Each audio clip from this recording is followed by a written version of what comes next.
So I actually was looking at your Twitter, too, and you're in Florida right now, right? Yes, I'm in Miami right now. Are you working with Timbaland? Timbaland, yes. Is that what's going on right now? Yeah, so cool. So you guys working on a song for your new album? Yes, we're working on songs for both his album and mine. Oh. So we're collaborating together, and I'm really excited. Everything's turning out really good. God, he is such an awesome producer. Yeah, he's incredible. That's amazing. Who else? Are you? Because your album is going to be out September 20th. Yes. Are you working with anybody else other than Timbaland? I've worked with Ryan Tedder. He's the lead singer of One Republic. Oh yeah, he's really talented. Yeah, he's incredible. He wrote a song that I sang, and I've written with I've worked with Toby Gad, who's an incredible producer. But I've worked with a lot of people, and some that I can talk about and some that I can't, unfortunately. For those who are just gonna have to wait till the album comes out, huh? Yes. How different is it now, doing this kind of thing musically? How different is it now than how it was for you before everything happened? Is the process a little different, or? Yeah, the biggest change is that I'm not stressed out all the time, and that I'm not tired and cranky. And to be honest, like I'm a much more pleasant person to work with. And you can ask my sister. She's nodding her head right now. She's like, Yeah. And I mean, I know that you've said before, or I'm assuming that you said, because people are often misquoted, but your fans have actually helped you a lot after you got out of rehab and all of that. Absolutely. My fans are coming to me and they're saying things like, thanks to you, I'm now getting help for my eating disorder because you've shown that it's possible.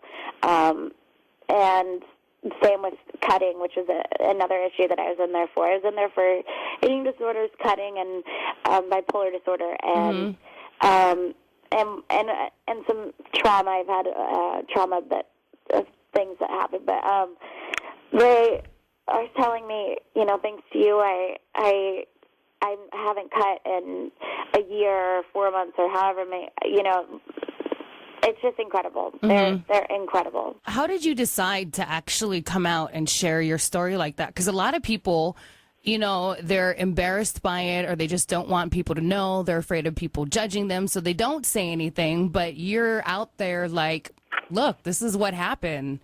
Well, when I first went in, I was like, oh my gosh, this is so embarrassing. First of all, it's the end of my career. I don't know where I'm going to go from here. Yeah. But, and there was a bunch of rumors flying around, too, that I was in there for drugs and alcohol. And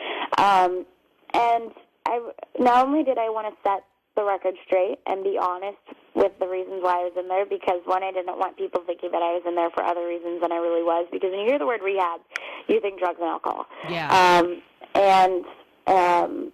And I just really wanted to clear up why I was in there.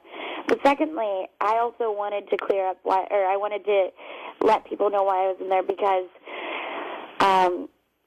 I felt like God gave me a voice for a reason, and He put me through these issues for a reason. And when you combine the two, you can use it to help people. And that was my biggest goal. I wanted to help people. So when I went through everything and I came out of treatment, that was my first goal, was to inspire people to get help for the issues I was in there for. No, and I think it's good, too, because I think it helps you at the same time when all of a sudden you have all of this support and these people saying, I'm going through the same thing, and it's nice to know you're not the only one. Right. How do you feel? And I'm just kind of curious because, when you went to get help, it's you genuinely needed it, and nowadays it seems like there's a lot of celebrities who use rehab as kind of like, they cheat on their wife or they do something bad and then they pull the rehab card thinking that people are just going to forgive them. But how do you feel about some celebrities kind of using rehab in a way that I think they shouldn't be?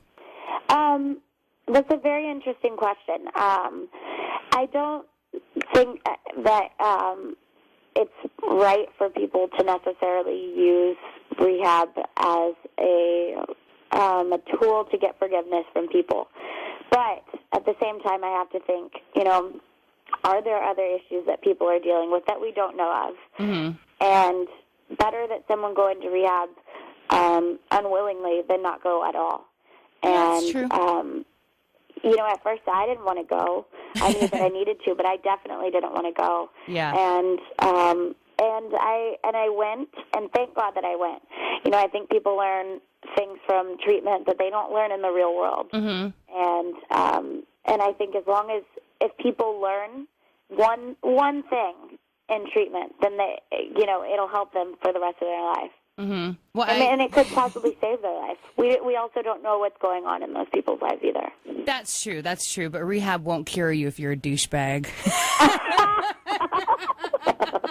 That's why I'm always like, you're just a douche. There's no rehab for that. That's just how you are. But anyway, I was curious to see what you thought about that. I think that's really funny. I'm going to use that. That's so funny. Oh my gosh. And then you've been in the limelight for you're still really young, and you've been in the limelight for years now.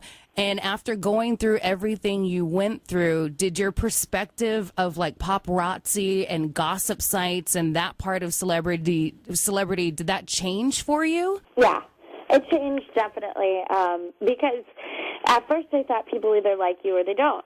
And now I've seen a different side to people where they could follow you on Twitter and they could be your fan, but they'll still talk bad about you. Mm-hmm. And they'll comment one day on how ugly you look, and then they'll comment the next day on how talented you are. And it changes daily. And I think it's sometimes a scary feeling to see how fickle sometimes people can be. But fortunately with my fans, they've stuck by me through the bad and the good. And I just have this army of fans. They call them the Lovatics that are so...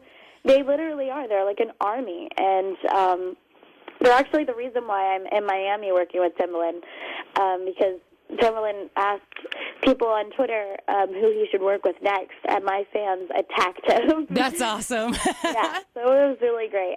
But, yeah, I mean, I feel like I have an army of fans, and it also changed my perspective on how really thankful artists should be for their fans, too. Mm-hmm. My fans saved my life. Do you pay attention to the gossip sites, or you just kind of try to tune that part of it out?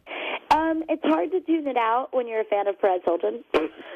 So I was just on his site too. yeah, it's so addicting because he posts funny things too. Yeah, that's true. And it's I was like, I wonder what the quote of the day is.